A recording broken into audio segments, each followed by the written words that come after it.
Vasudha, Yes, sir. you are doing PhD. Yes, sir. Which year? First year?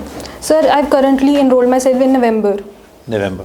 Yes, sir. And you have done your LLM in 24 from GND University. Yes, sir. And what was your topic or dissertation in So LLM? it was passive euthanasia, ethical dilemmas and legal framework. Okay. And generally, this is the subject which you will carry forward to your doctorate also, PhD? No, that will be different. Sir, hopefully I'm going to pursue it further in the same topic. So, what is the law governing the field of passive euthanasia? So passive euthanasia is a broader concept that includes various laws, being the criminal, being the constitutional law. Article 21 protects the right to life and liberty, whereas criminal law protects the doctors who are going to give such treatment to the patients and the negligence liability that they undergo within it. Okay, but generally, why this passive euthanasia promoted? So passive euthanasia as a concept is the way of giving such treatment to the patients that themselves want voluntary death. Because they are suffering for so long in their lifestyle and they are in a persistent vegetative state for too long. But are they in a position to give their consent? Because So- he is already in a vegetative state, So that's why the concept of living will has been introduced in Indian law, and it has been said by the Supreme Court also that, and Karnataka being the first state to implement as well, that living will should be there, that it is a document in which that the person can give voluntary consent. No, Or- but point is, this has to come after, because a person who met with an accident, Yes, sir. so he is in hoshoavas mein, he doesn't understand or he does not foresee that I am going into a coma.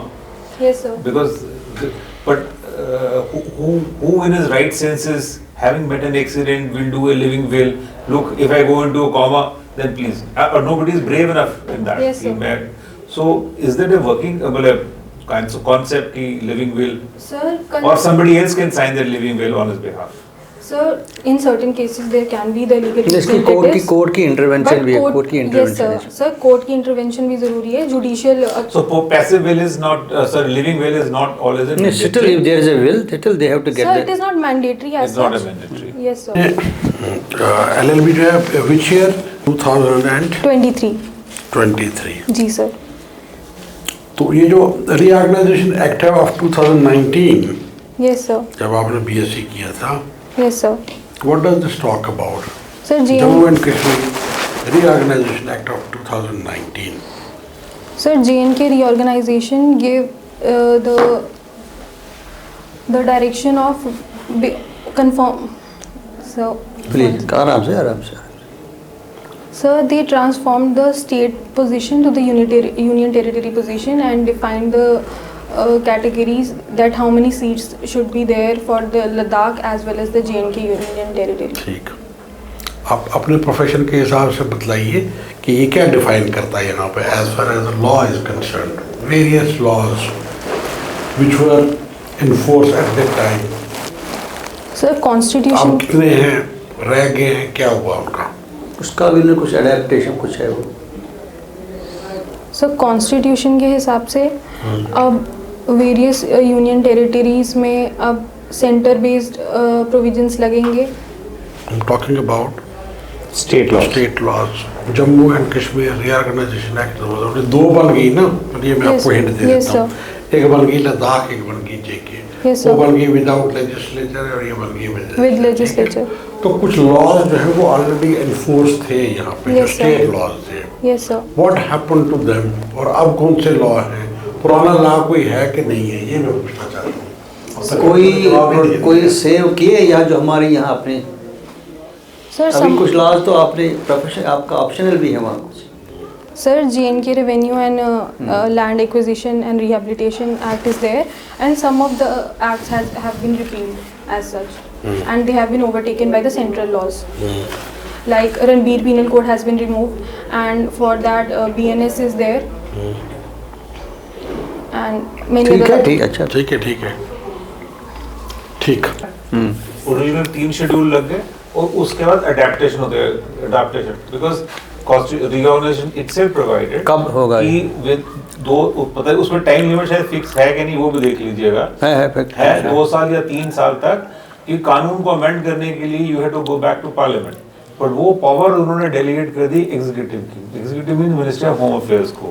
अगर इतने period के अंदर in law को change करने की जरूरत हो, आपको बार बार पार्लियामेंट के पास जाने की जरूरत खुद नहीं है। कर दो। वो खुद कर सकते हैं, वो अडॉप्शन ऑर्डर्स हैं। तो उसमें कई कानून तो फर्स्ट गो में बन गए, 3 शेड्यूल आ गए और adoption भी हुई है। हाँ, उसके बाद 2-3 अडॉप्शन ऑर्डर्स भी हैं, 2020 के भी हैं, 21 के भी हैं, 22 के भी हैं। उसके बाद फिर कानून में ट्रांसफर प्रॉपर्टी, आपका अर्बन लोकल बॉडीज अमेंड हो गया आपका, उसके बाद और सारे सारी चीजें होंगी। अगर आप वो देख लोगे तो आपके जितने भी क्वेश्चंस आएंगे ना रिगार्डिंग लॉ, वो सबके सब जो कवर हो जाएंगे, वो then you will be able to speak हाँ, अबाउट कौन सा कानून है, कौन सा कानून नहीं है, नहीं है। हाँ उसमें साफ पता लग जाएगा। ओके सर, उसी एक्ट में है, साथ उसी में उसी किताब वो उस जमाने में जो है, अभी आपने वर्ड यूज किया कि पहले आरपीसी था, फिर बीएनएस हो गया, बीएनएस नहीं हुआ तब वो आईपीसी हुआ, आईपीसी से तो हम पूरा का पूरा देश जो है वो बाद में बीएनएस, हो गया। बीएनएसएस और तीसरा एविडेंस एक्ट का नाम मैं भूल जाता हूँ, भारतीय साक्ष्य साक्ष्य अधिनियम। मुझे बताओ एक चीज़, सपोज कोई बेचारा लिटिगेंट है, कोर्ट में केस करना चाहता है, उसके पास मैं क्रिमिनल की बात बताता हूँ, सिविल में भी है लेकिन कुछ इसमें प्रावधान है। अब वो कोर्ट इसलिए नहीं आ रहा है कि उसके पास कोर्ट पे वकील की फीस नहीं है, कोर्ट फीस नहीं है जो लगती है ना कोर्ट में जो, Yes, sir. वो क्या करे, वो नहीं आएगा अदालत में। No sir, there is not such provision. Legal Services Authority can help him to file a case and the state can bear the expenses. वो किस प्रोविजन के तहत? Article 39 है। हाँ है ना, free Yes, sir. Legal aid है, उसी फ्री लीगल एड के तहत तो बन गए ना Yes, sir. Legal service authorities बने, फिर उन्हें वहाँ रखा किसको क्या देंगे। Yes sir. तो डायरेक्ट टू प्रिंसिपल्स में लिखा है ना, कोई गुर्बत की वजह से किसी मुश्किलात का सामना ना करना पड़े उसको, Yes ये sir. एक वही है। अच्छा, रिमांड जो पुराने पहले देते रिमांड आपने Yes. प्रैक्टिस की है? No sir. आज प्रैक्टिस कभी की नहीं है, No sir. कोर्ट आए ही नहीं। Sir, court visits were there when we were doing LLB, but I am not in constant touch with the court. अच्छा मुझे बताओ, ये डिक्री और ऑर्डर में क्या फ़र्क है?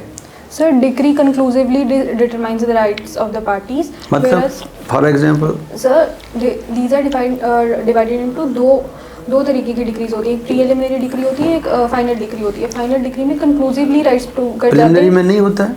सर, प्रीलिमिनरी में बिफोर द फाइनल डिक्री, मतलब जो रिलेटिंग टू द प्रोसीडिंग्स जो पहले डिटरमाइन किए जा सकते हैं, और प्रीलिमिनरी में वो डिसाइड होते हैं, वेयर फाइनल में फाइनली कंक्लूसिवली डिटरमाइन हो जाते हैं। वो जो आप उधर सीपीसी वाला डिफिनेशन पढ़ रहे हो, यस सर। वैसे आपने क्या सोचा जब पढ़ के दोनों को, ऑर्डर को भी ऑर्डर का डेफिनेशन भी पढ़ के, डिग्री का डेफिनेशन पढ़ के, आपको क्या लग रहा है डिफरेंस कहाँ है? ऑर्डर वो भी तो हुक्म है जज का, ये भी तो हुक्म जज का है, वो भी अपीलेबल है कि कोई ऑर्डर्स, ये तो डिग्री तो appeal in every respect appeal है, सब्जेक्ट टू लिमिटेशन जो भी है, लेकिन दोनों अपीलेबल भी है किसी हद तक, कुछ ऑर्डर अपीलेबल है कुछ नहीं, लेकिन मोस्टली है अपीलेबल ही। हाँ जी सर।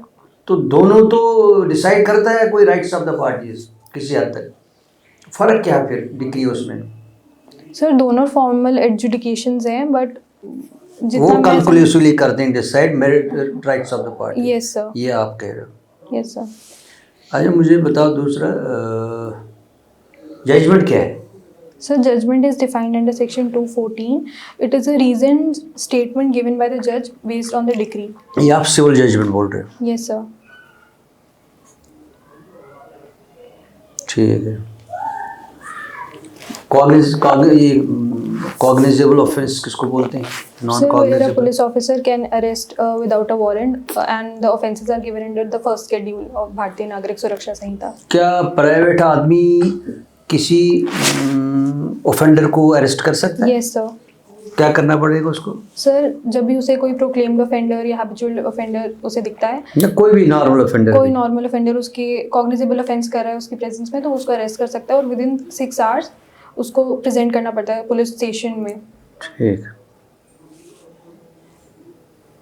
कंप्लेंट किसको बोलते हैं? So a complaint is defined as a written statement given to the magistrate. It is really a written statement में तो अगर ज़बानी भी बोल सकता हूँ. Sir, it can be oral also, but it is given to the magistrate in view of taking his cognizance of the offence. ठीक. So, sir, you are a gold medalist? Yes, sir. LLB. Yes, sir. So, its medal is sponsored by somebody? Yes, sir. There were 2 gold medals and 1 cash prize worth rupees 5,000. The cash prize was Ramnath Balgotra. He's an advocate and he has sponsored that cash prize. And I'm forgetting the justice name, but one is the university gold medal and second is the one justice has sponsored it. Mehar Chand. No, sir. Meher Chand. शराब. No, sir. I cannot. नाम याद रख लिएगा. Yes, नाम sir. रख लेना यार. वो जैसा पूछ सकते हैं बिकॉज Just. गोल्ड मेडल हैं तो जनरली दे स्पॉन्सर्ड. तो Yes, किसी sir. ने भी आपको कन्वोकेशन में देखा होगा जनरली ऑल स्पॉन्सर्ड बाय किसी जैसे सेठी ने स्पॉन्सर किए होंगे या किसी ने किए होंगे. इस किस्म के इनाम आते हैं.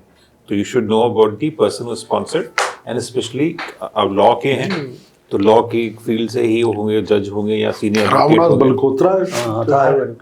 You have done silver medal in poster making. Yes, sir. What is poster making? So poster making is when we are given any topic. I was given the topic of environment protection, and the title of my poster was we have to give the heading in bright colors, and where we can motivate other people for the message that we are conveying to them with the help So of. what level of was it inter college or inter university? So interdepartmental. Interdepartmental. Yes, sir.